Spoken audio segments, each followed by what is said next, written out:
Palavra do Senhor, Deuteronômio, capítulo 5.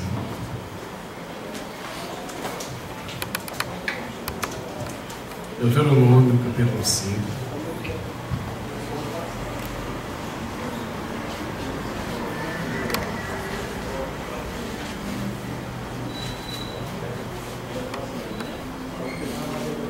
Diz a palavra do Senhor a partir do versículo 1.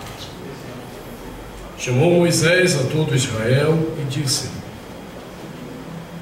Ouvi, ó Israel, os estatutos e juízos que hoje vos falo aos ouvidos, para que aprendais e cuideis em os cumprirdes. O Senhor nosso Deus fez aliança conosco em Horebe. Não foi com nossos pais que fez o Senhor esta aliança, e sim conosco, todos os que hoje aqui estamos vivos. Face a face falou o Senhor conosco no monte, no meio do fogo. Neste tempo eu estava em pé entre o Senhor e vós, para vos notificar a palavra do Senhor, porque temestes o fogo e não subistes ao monte. Eu estava no meio do fogo, dizendo: Eu sou o Senhor teu Deus. Eu te tirei do Egito, da casa da servidão. Não terás outros deuses diante de mim. Palavra do Senhor. Demos graças a Deus. Toda glória seja tua, Senhor. Silencia o nosso coração.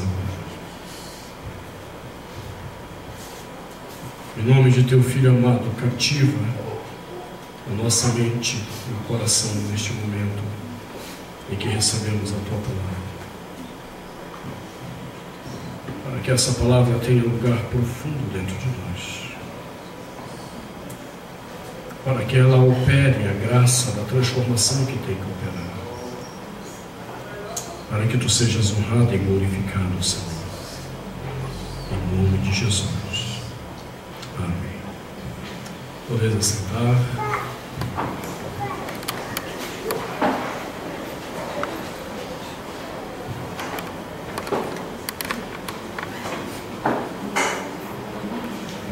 Uma das formas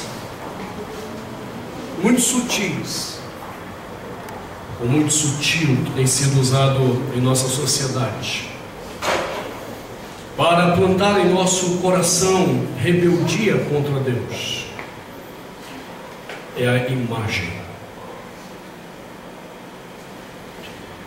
Gastam-se fortunas, literalmente fortunas, para comunicar imagens que vão entrar no nosso coração,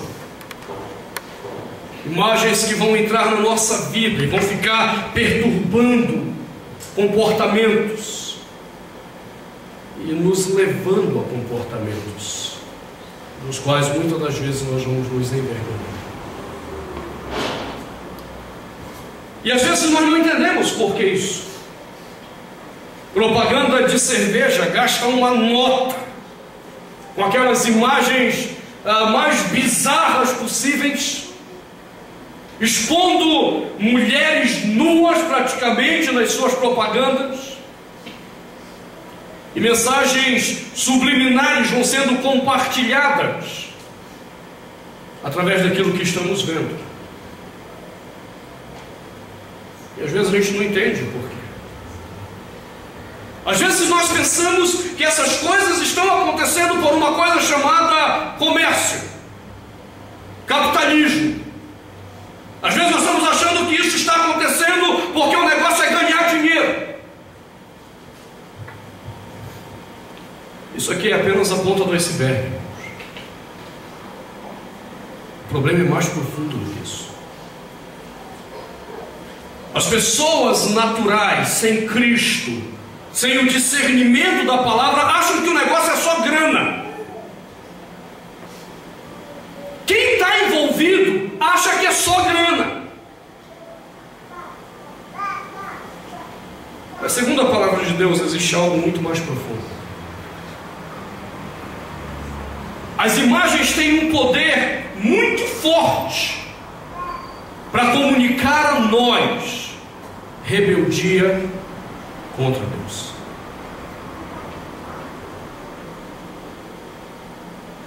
Crianças não aprendem pelo que você diz para elas. Crianças aprendem observando o seu comportamento. Crianças não aprendem sendo exortadas por você, mas pelo que ela vê na sua atitude. Perceba, imagens são fortes. São verdadeiros instrumentos, mecanismos de comunicação de verdades espirituais.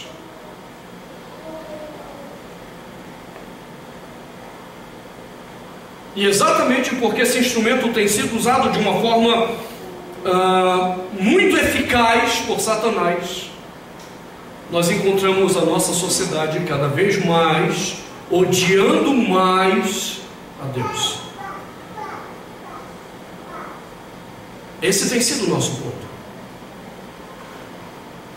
O homem, ainda que tenha sido criado para Deus, ele não ama a Deus. Eu e você, até que tenhamos conhecido Jesus, nós não amávamos a Deus, nós odiávamos Deus, na verdade. Esse Deus que estraga prazer dos meus pecados. Essa é a situação natural das pessoas. Então nós começamos a examinar a questão de como amar a Deus, o que isso significa. E nós temos observado que a primeira manifestação que Deus exige de mim, para que eu realmente possa dizer, eu amo o Senhor, é: não terás outros deuses diante de mim. Porque quando eu odeio a Deus, eu planto falsos deuses para mim mesmo. Porque eu não posso viver sem Deus. Nenhum homem, por mais pecador e ímpio que ele seja, ele pode viver sem Deus. Então ele pode rejeitar o Deus verdadeiro e criar um falso Deus para cultuar na sua vida. E era isso que as nações com quem Israel lidava faziam. Eles levantavam deuses e mais deuses, e Deus chega agora para o seu povo e diz: não, eu não quero deuses, eu quero que vocês ponham abaixo os falsos deuses na vida de vocês. Nós temos observado por quê? Primeiro, nós temos dito porque os falsos deuses não podem suprir o problema do coração humano. A única coisa que eles podem plantar é ilusão para o coração. Segundo, porque as exigências do altar dos falsos deuses são muito caras e levam com elas a nossa própria vida. Terceiro, começamos a observar domingo passado que quando nós cultuamos falsos deuses, nós somos deformados a uma imagem vergonhosa que os falsos deuses plantam em nós. E daí nós começamos a observar de onde vem isso. Então nós olhamos para Gênesis 3. E em Gênesis 3 nós começamos a observar as portas, como se formam os ídolos dentro do nosso coração. No versículo 6 de Gênesis 3, nós temos toda a descrição de como os falsos ídolos se formam em nós. E observamos a primeira parte desse versículo quando diz: vendo a mulher que a árvore era boa para se comer. A primeira porta de entrada do pecado e da formação dos ídolos dentro de nós está ligado aos nossos prazeres. Quando eu coloco o meu prazer como algo necessário para que eu viva. Quando você coloca a ideia que eu tenho que fazer algo para me sentir bem, você está permitindo a entrada de um falso Deus no seu coração. Então nós meditamos sobre o problema do hedonismo que diz que na verdade tudo que é bom é aquilo que me dá prazer. E então por isso eu rejeito qualquer forma de sofrimento, por isso eu rejeito qualquer forma de dor, porque só pode ser bom o que me dá prazer. E a Bíblia diz: não! Na verdade, aquilo que às vezes vai ser bom para mim, e na maioria das vezes será assim, não vai me trazer prazer, vai me trazer dor. Porque os deuses estarão operando para serem atendidos dentro de mim. Mas a segunda porta, segundo o versículo 6, está descrita quando diz que além de ser uma árvore boa para se comer, aquela mulher viu que aquela árvore era agradável aos olhos.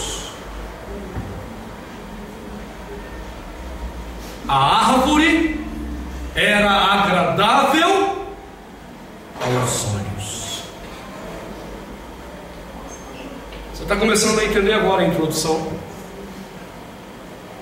Por que se gasta tanto dinheiro com imagem? Na camada superficial do iceberg é para ganhar dinheiro. E na camada mais profunda, para provocar no meu coração ira, rebeldia contra o Senhor.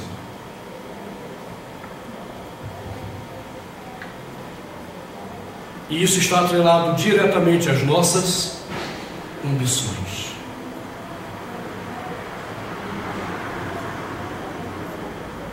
Quem são meus deuses? Quem são os deuses que operam dentro do meu coração? Pergunte para você, quais são as suas ambições? Elas podem ter cara de piedade. Ah, minha ambição, pastor, é ter uma casa própria. Não parece piedoso isso? Mas por trás disso pode estar escondido um grande Deus de idolatria no seu coração.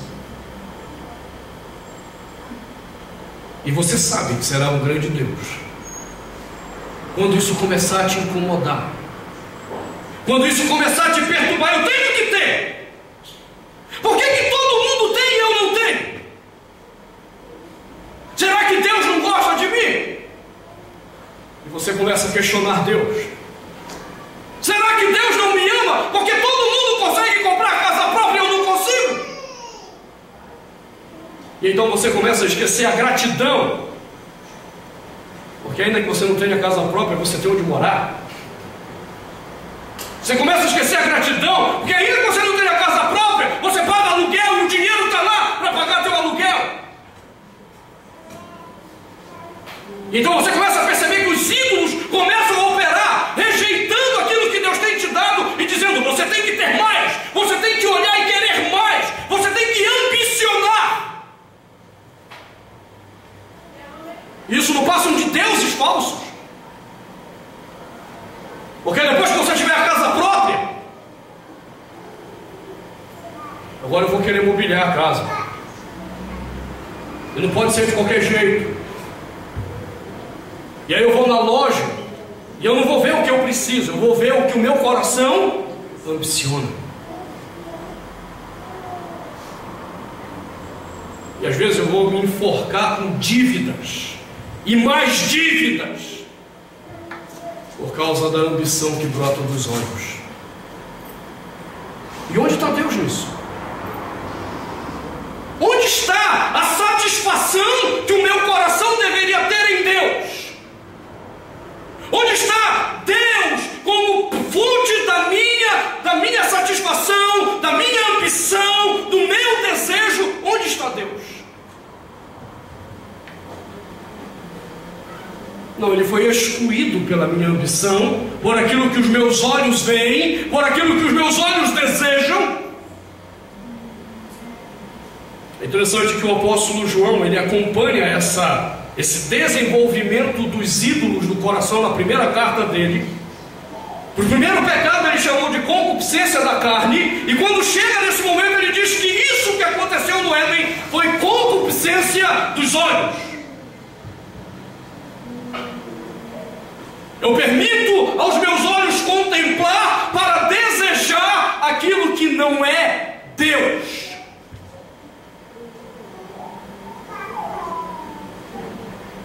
Então entenda, por trás das imagens, Satanás tem empurrado uma série de questões muito mais profundas, que condicionam comportamentos no nosso coração, porque despertam as ambições do nosso coração.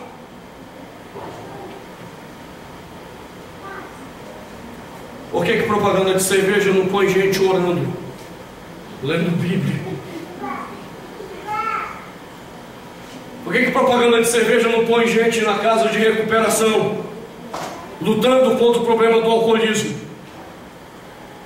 Por que eles não fazem isso? É simples. Porque a imagem que eles colocam é para despertar aquele interesse que há no seu coração. E daí várias coisas vão surgindo. O que é que você ambiciona?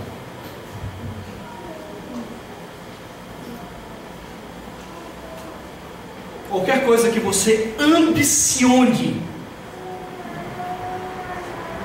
é um Deus vivo, presente no seu coração.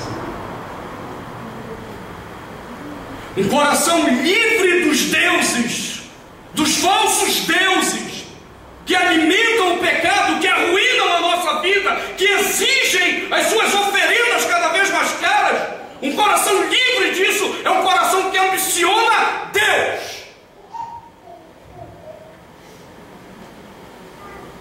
Mas isso não dá ibope. O que dá ibope é deixar a podridão do seu coração falar mais alto. É deixar as ambições egoístas do coração falarem mais alto. Eu lembro em 1990, antes de ir para o seminário, era época de Natal, eu estava passando lá no Conjunto Nacional. Estavam lá os repórteres da Globo fazendo as entrevistas para o Jornal da Noite, daqui de Brasília, do DFTV, qualquer coisa assim, nem sei se chamava assim na época. E eu estou lá passando, de repente eles me param. Acostumado a dar entrevista, né? Ai. Me pararam. Pediram para eu dar uma entrevista. Pois não. Entrevista mais uma pergunta mais ou menos assim: está chegando o ano novo. O que o senhor está planejando para o ano novo? O que o senhor deseja no ano que vai nascer? Eu estava indo para o seminário no ano seguinte. Eu disse assim: olha, a única coisa que eu mais desejo é conhecer mais de Deus.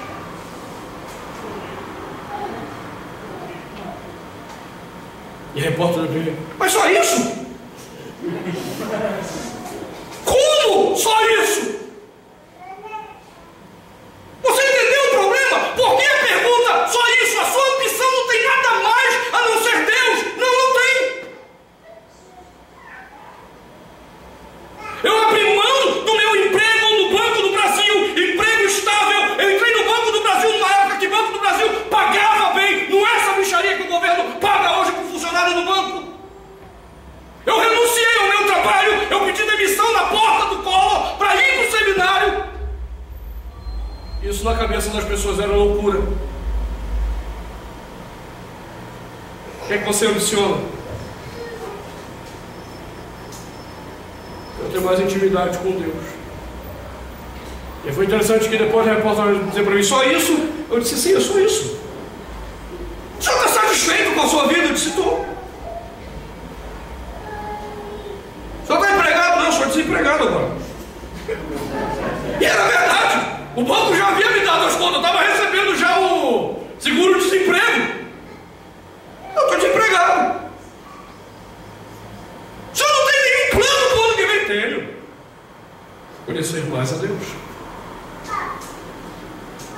E ela, desiludida com a minha resposta, disse: tá bom, obrigado. Eu cheguei em casa, eu olhei para os meus irmãos assim: fui entrevistado, mas não vai passar na TV hoje à noite isso não.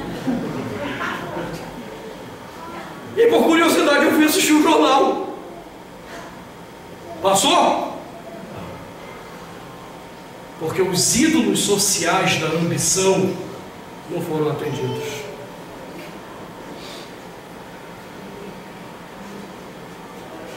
Só que nós caminhamos a nossa vida olhando para as coisas a fim de desejar as coisas e não de glorificar a Deus pelo que vemos. Nós pegamos o que é belo e, em vez de glorificarmos a Deus pelo que é belo, nós passamos a usar o belo para a nossa satisfação. E então nós temos um problema um pouquinho mais sério quando o texto diz que essa mulher viu que a árvore era agradável aos olhos. Porque não é apenas a ambição manifesta, mas é a usurpação da glória de Deus sobre o belo produzido. E aqui nós estamos falando diretamente dos deuses da estética.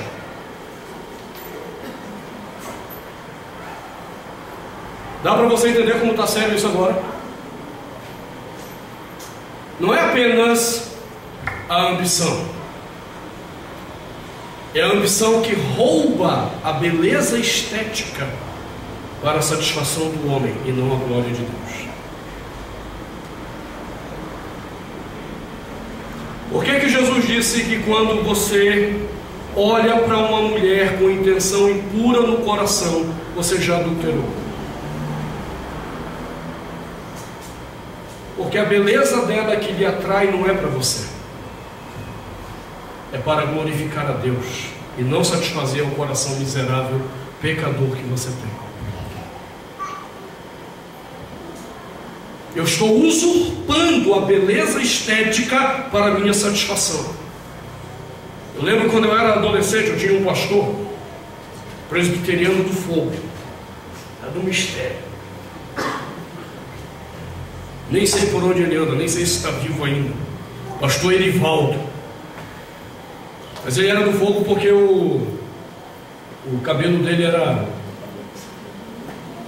esqueci a cor, como é que é? De fogo, ruivo. Ele era o pastor do fogo, o cabelo era ruivo.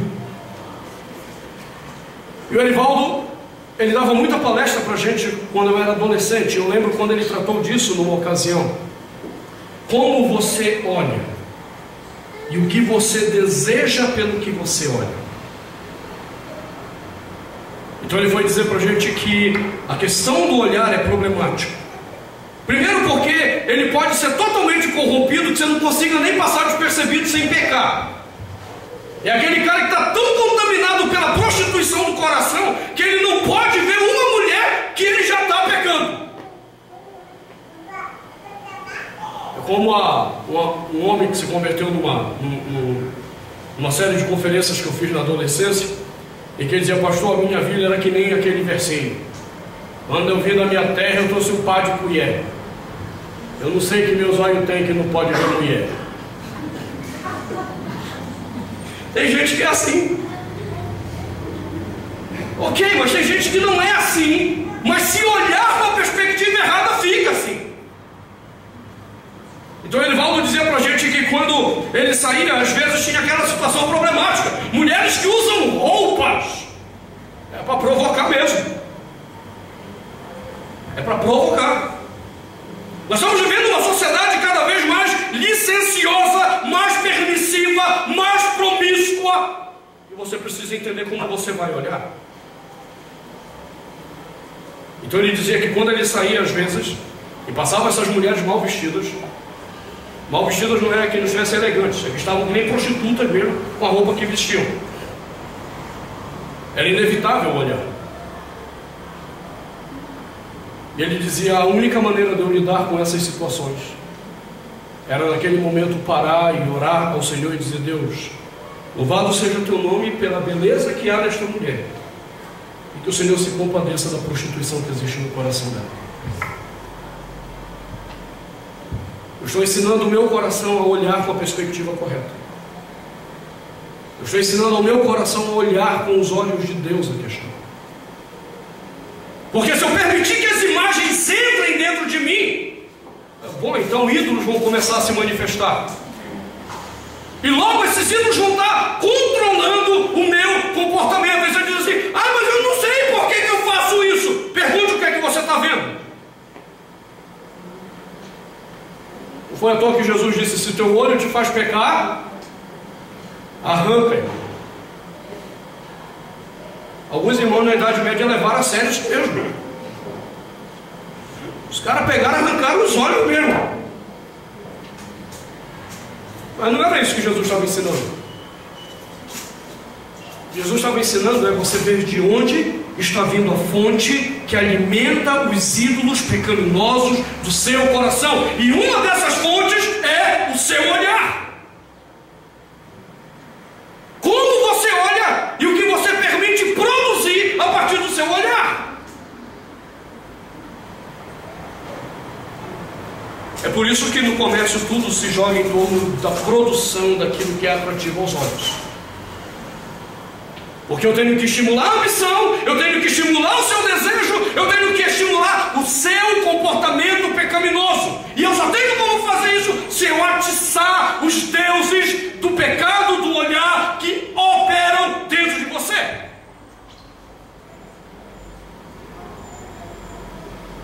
Por isso que os carros estão cada vez mais bonitos. É para você olhar e dizer: rapaz, isso que é carro, não é aquela coisa que eu tenho no Citroën Picasso. É assim. É porque hoje a gente quase não vê mais fusquinha aqui, né, irmãos? Hoje quase não tem fusquinha. O cara tem um carro como o meu, que é um bom carro. Ele diz: não, para passar, o que é que carro? Isso vem de onde? Da estética, do olhar. Jesus estava ouvindo na CBN. O governo estimulou a compra de carro. Tudo parcelado. 72 meses. Aí o governo: não, tem que dar 30%. O banco dá um jeitinho. Não, isso precisa ser 100%. Aí o ignorante vai lá e compra o carro financiado. Entenda uma coisa: qualquer forma de juros, biblicamente, é pecado. E quando você aceita pagar alguma coisa com juros, você está estimulando o pecado dos homens na história de Deus. Aí eu vou lá e compro 72 meses.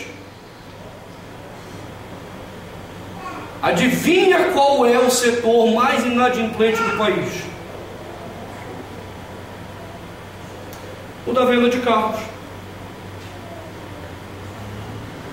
Porque em vez de nós olharmos com simplicidade e gratidão aquilo que temos do Senhor, os nossos olhos vêm para desejar o que não temos, não podemos ter, mas que somos enganados pelos ídolos, dizendo: sim, você pode, we can. Foi assim que Barack Obama ganhou a eleição? É assim que funciona. Yes, we can. Sim, você pode! Não, você não pode! Para com a besteira! Você é apenas um iludido pelos deuses do coração que dizem para você que você pode ter o que você quiser. E a Bíblia diz que nós temos que viver com simplicidade.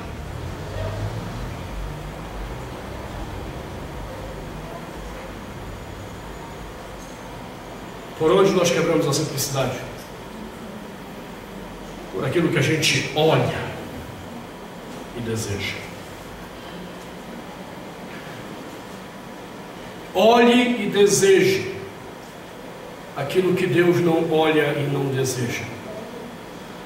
E você verá deuses brotando dentro de você, com um poder tal que você não vai conseguir contê-los. Você vai agir pecaminosamente. E você vai ser destruído pelos deuses. E o preço disso vai ser muito caro. Lembra do que eu disse domingo passado? Adão e Eva tinham tudo os privou de nada. A árvore do meio do jardim não era única. Tinham várias outras árvores com o mesmo fruto. Então não podia nem dizer assim, não, eu queria saber para saber se eu queria ver se o gosto é o mesmo. Olha, que gosto tem? Eles sabiam que gosto tinha. Mas o olhar produziu insatisfação.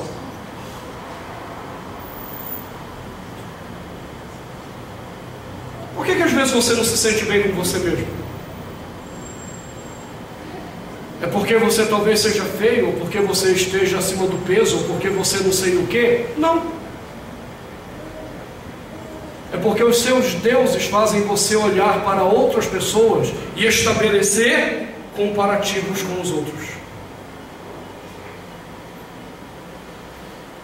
O pecado opera dizendo, ah, mas você não está aqui nem aquele, está sarado, está bonitão aí. Mas você está um pouco gordo, irmão. E os ídolos vão operando essas comparações.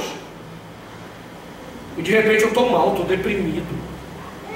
Porque eu não estou como o outro. E você não percebe que foi o seu olhar pecaminoso, instigado por ídolos pecaminosos dentro de você, que estabeleceu essa comparação. Não foi Deus.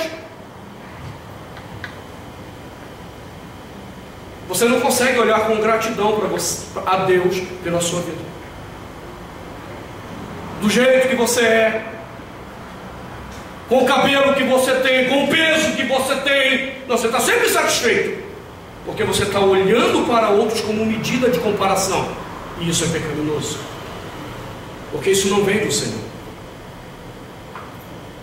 Onde que na Bíblia aparece Deus chamando algum para, meu filho, você está gordinho, vai fazer um jejum? Você vê Deus fazendo isso? Se eu ver Deus dizer, meu filho, seu cabelo está mal ajeitado aí. Se fosse assim, eu estava perdido esses dias. Seu cabelo está bagunçado, meu filho. Você vê Deus preocupado com isso? Não. Porque Deus nos aceita, nos ama e nos recebe como somos. Somos imagem dele, criação dele. Deus está pouco se lixando se você está gordo, está magro, se o seu cabelo está penteado ou não está penteado. Deus pouco se lixa para essas coisas. Agora, os ídolos do meu coração, ele se preocupa. Aí você viu o cabelo da fulana? Nossa, tá um brinco, o meu tá um horroroso. De onde que vem isso? Ídolos do coração, que são instigados pelo olhar. Agora entenda, eu não estou dizendo nem para mulheres, nem para homens que vocês não devam cuidar da sua saúde. Não estou dizendo que você não deva cuidar da estética. A questão é para quem você cuida. Por que você cuida? Eu quero arrumar o cabelo para que os outros vejam como está sedoso o meu cabelo. Eu quero emagrecer para chamar a atenção de quem? Ou essas coisas são motivadas pelo cuidado que eu tenho com aquilo que a Bíblia chama de santuário de Deus?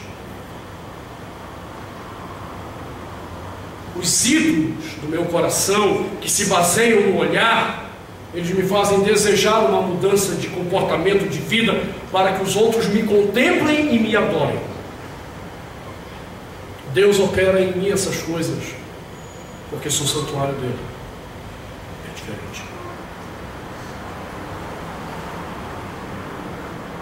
Então essa coisa da comparação nasce também do nosso olhar. É um negócio muito doido, né? Porque o que é interessante é que se você juntar, por exemplo, 5 mulheres ou 5 homens para falar desse assunto, ninguém está satisfeito com como é. Quem está acima do peso quer emagrecer, quem está no peso quer engordar. De onde que vem isso? Deuses falsos que operam no seu coração. Sabe o que é mais triste?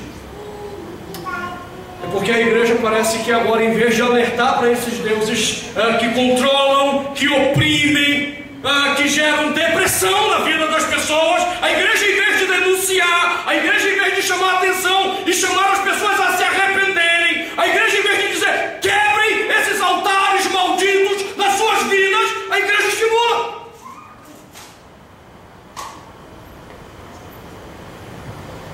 Eu sou muito grato a Deus quando alguns alunos passam numa sala de aula em que eu estou e Deus me permite ser usado para transformar a vida desse aluno.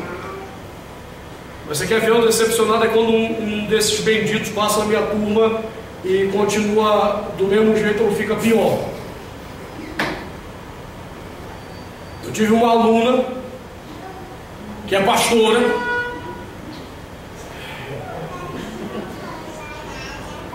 abriu o ministério dela. E aí ela montou um momento externo. Você pensa que um momento externo é um momento de oração, de alguma coisa de comunhão, e eu só fico acompanhando lá no Facebook, né?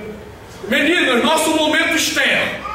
Aí ela começa a colocar umas fotos lá de calças de grife, bolsas de grife, óculos de grife.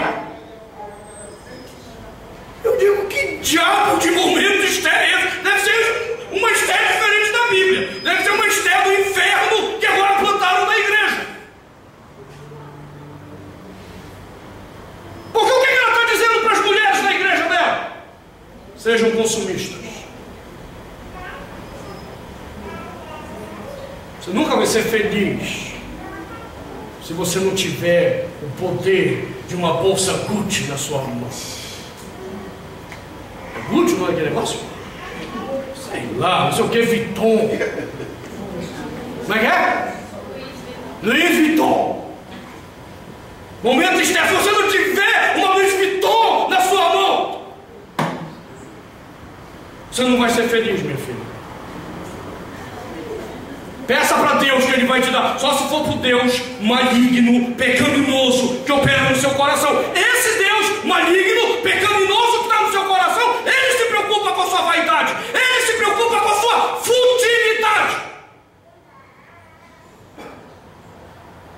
Agora o Deus da Escritura não. Ele quer que a sua vaidade, futilidade, vá tudo para o inferno.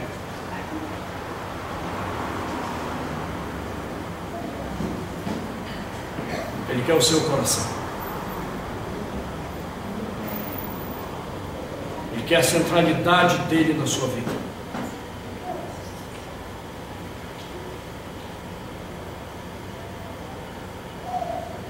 De onde brota tudo isso? Ídolos das nossas ambições. Se vocês quiserem um bom exemplo dessa mensagem das igrejas que estão estimulando os ídolos falsos, assista hoje a entrevista do Silas Malafaia na Maria Gabriela, e você vai ver um profeta do inferno dizendo em rede nacional que devemos ser ambiciosos.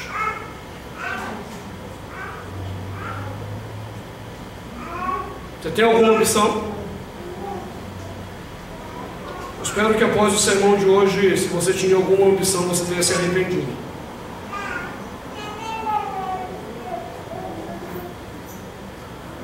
A minha oração antes de começar esse sermão era: Senhor, quebra as ambições do teu povo e ensina-os a desejarem somente ao Senhor. Qual é a minha ambição? O Senhor. Qual é a minha ambição? Ver a glória dele refletida no mundo. Qual é a minha ambição? Que ele cresça e eu diminua. Qual é a minha ambição? Que ele seja exaltado e eu seja humilhado.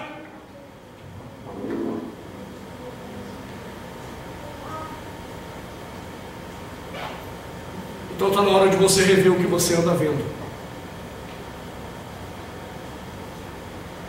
Está na hora de você rever quais são as imagens que você tem permitido entrar no seu coração.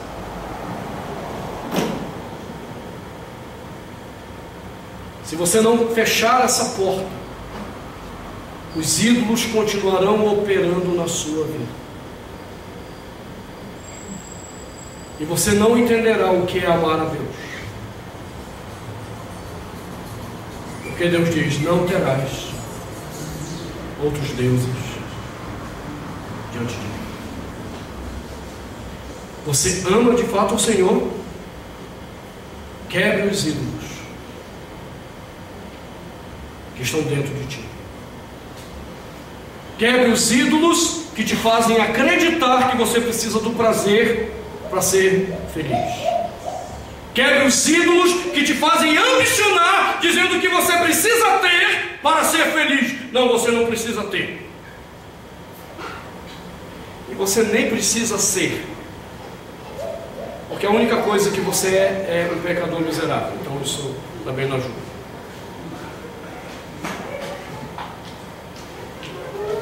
Já disseram que a crise do homem era a crise do ser e do ter. Não, todos os dois são pecadores. O do ser é só se for ser um pecador. A do ter é se for ter para pecar. O problema nosso não é esse. Nossa crise é o de estar naquele que nos criou para vivermos nele.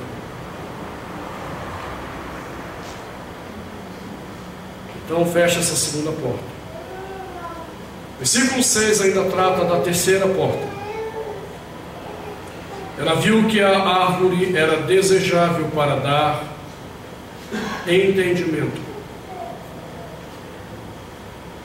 soberba da vida. Aqui se revelam então os outros deuses, os deuses que controlam a soberba do nosso coração. Mas estes nós vamos examinar após o carnaval. Até porque dói um pouquinho mais esses deuses aqui da soberba. A minha oração para esse sermão, quando formos tratar, é que você perceba quão soberbo você é. Você não é, nunca foi humilde. Você é por natureza uma pessoa soberba. E a menos que Deus quebre os ídolos da soberba que operam em ti, você sempre vai ser condicionado a viver uma vida de pecado. Então nós vamos tratar desse ídolo um pouquinho mais problemático após o carnaval.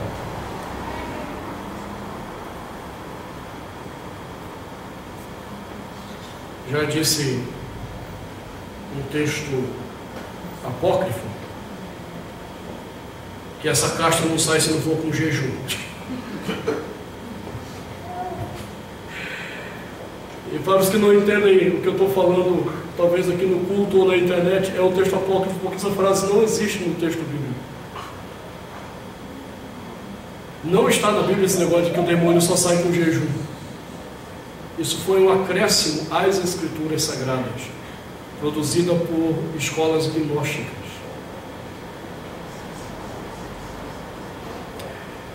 Mas nós vamos tratar disso no próximo sermão.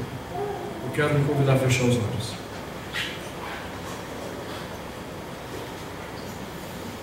Eu quero que você responda apenas uma pergunta.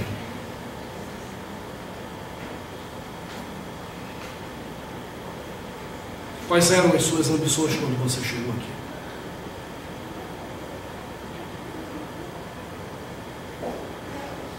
O que você queria ardentemente no seu coração? Uma casa, um emprego, um marido, dinheiro, um carro, uma família. Quais eram as suas ambições?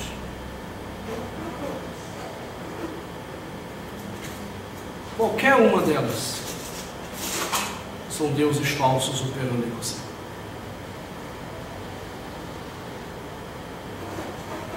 Só uma coisa nos é necessária: Cristo Jesus. E todas as outras coisas com Ele vão sendo acrescentadas na soberania dEle, na vontade dEle, sem que isso nos roube a paz. de tal forma que eu posso morrer pagando aluguel, eu posso morrer com o meu carro, nunca mais trocá-lo, eu posso nunca mais ver um aumento de salário, eu poderei até passar necessidade, mas nada disso vai poder me roubar a paz, porque Cristo me é suficiente. Ele é o meu Deus. Eu não tenho necessidade de mais nada. E se você não pode fazer essa oração, é porque seus deuses, seus ídolos são muito fortes. Arrependa-se. E creia de fato no Senhor Jesus. Vamos orar.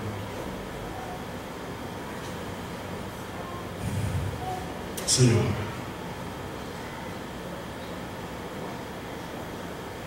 nos ensina a ver com os teus olhos.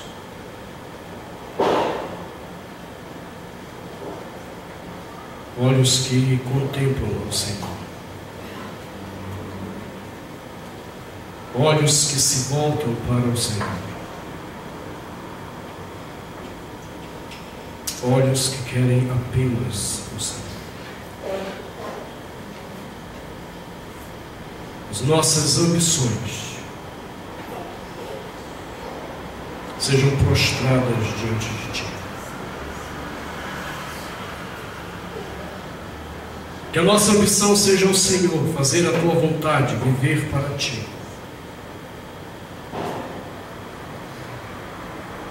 Perdoa-nos em nosso consumismo, perdoa-nos em nossas soberbas, que precisam manifestar visivelmente aos outros o que temos ou aquilo que julgamos ser. Nos livra, Senhor, desta cadeia do inferno, do pecado que opera dentro de nós. Dá-nos um coração em paz a Ti mesmo, para a glória de Jesus.